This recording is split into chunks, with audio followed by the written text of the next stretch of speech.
Olá, povo de Deus, segunda-feira da quinta semana do tempo comum, 8 de fevereiro de 2021.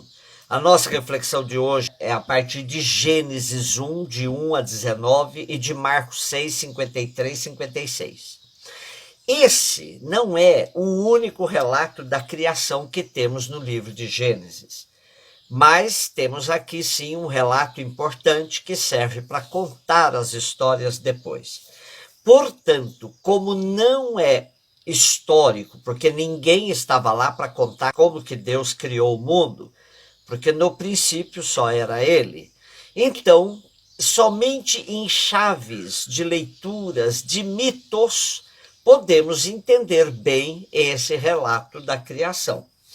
Hoje estão em voga as leituras fundamentalistas, e que fica até difícil dizer para algumas pessoas que a Terra é redonda, que houve evolução das espécies, que a ciência já comprovou mutação em tudo aquilo que se move, tudo aquilo que vive. Porém, como dialogar com criacionistas, com terraplanistas e com negacionistas? É praticamente impossível. Mas veja que interessante, a própria Bíblia nos ajuda. No livro de Jó, no capítulo 38, num dos discursos de Javé rebatendo as diversas queixas de Jó, Javé desafia: onde estavas quando lancei os fundamentos da terra? Por isso, negar os avanços da ciência é de uma ignorância tão grande que corta qualquer possibilidade de diálogo.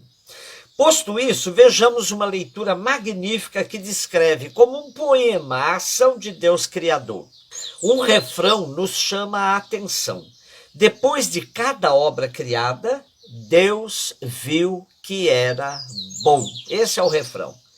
É como se Deus estivesse brincando de criar e sempre se maravilhando com as obras que saíam de suas mãos. Hoje temos apenas o relato dos 4 primeiros dias da criação.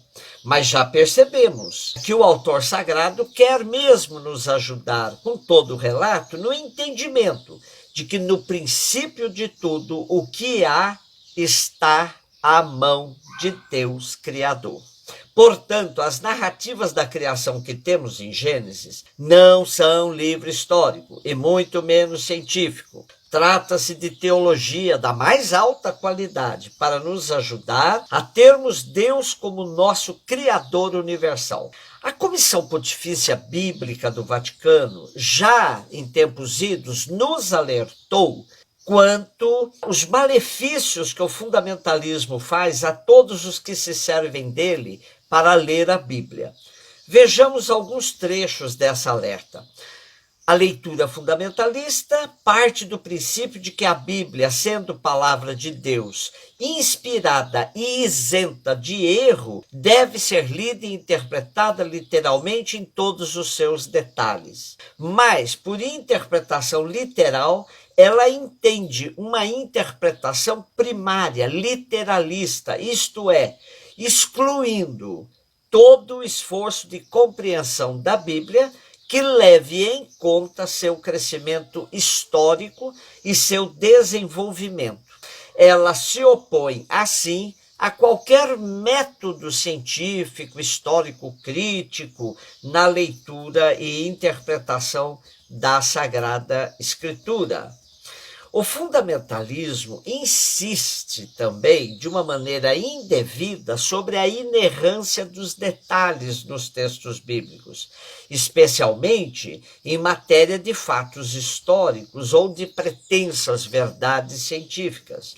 Muitas vezes ele torna histórico aquilo que não tinha pretensão de historicidade, pois ele considera como histórico tudo aquilo que é reportado ou contado com os verbos em tempo passado, sem a necessária atenção à possibilidade de um sentido simbólico ou figurativo.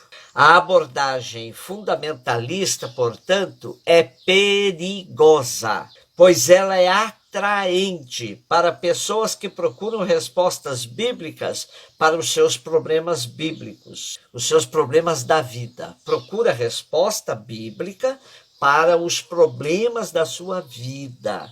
Ela pode enganá-las, oferecendo-lhes interpretações piedosas, mas ilusórias, ao invés de lhes dizer claramente que a Bíblia não contém uma resposta imediata a cada um desses problemas. O fundamentalismo convida, sem dizê-lo, a uma forma de suicídio do pensamento. Ele coloca na vida uma falsa certeza, pois ele confunde as limitações humanas da mensagem bíblica com a substância divina dessa mensagem. Portanto, toda leitura da Bíblia ao pé da letra é perigosa. Cuide-se. Por isso que a gente faz esse esforço diário de interpretação dos textos. Marcos 6, de 53 a 56. São os últimos versículos do capítulo 6 de Marcos, tão recheado das atividades de Jesus em sua terra e em aldeias circunvizinhas. Hoje vemos Jesus e seus discípulos fazendo a travessia no lago de Genezaré, que tinha os pagãos na margem leste e os hebreus na margem oeste. Marcos continua destacando Jesus como taumaturgo popular. Em linguagem nossa, um curandeiro, um benzedor popular. O fato de a multidão acorrer para junto de Jesus, levando os enfermos até ele, mostra que a sociedade continuava descartando uma parte significativa dela. Nas aldeias, cidades ou campos, onde quer que Jesus entrasse, colocavam os doentes nas praças.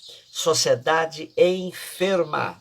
Como não nos lembrarmos da nossa sociedade, dos nossos milhares de irmãos e irmãs, todo o Brasil e especialmente em Manaus, empilhados nos corredores dos hospitais, dos centros de saúde, clamando por um cilindro que lhe dê o ar que necessitam para respirar e viver. Em 2 dias, mais de 30 pessoas morreram por falta de oxigênio.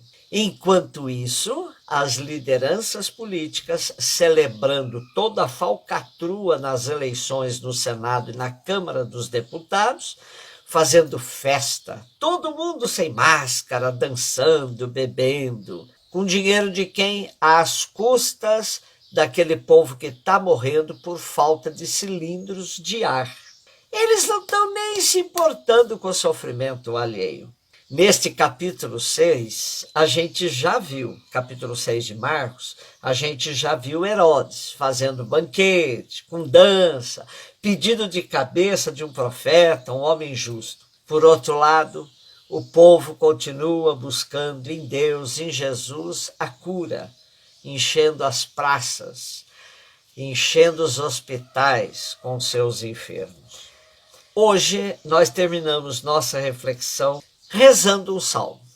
Esse salmo é um grito de angústia dos pobres que esperam o socorro somente em Deus.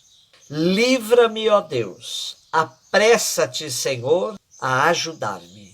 Sejam humilhados e frustrados os que procuram tirar-me a vida.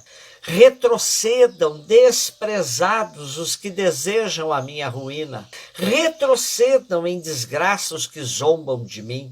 Mas regozijem-se e alegrem-se em ti todos os que te buscam.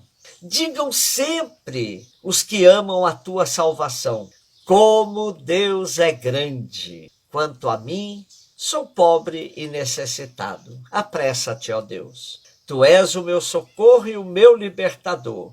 Senhor, não te demores. Um beijo no seu coração.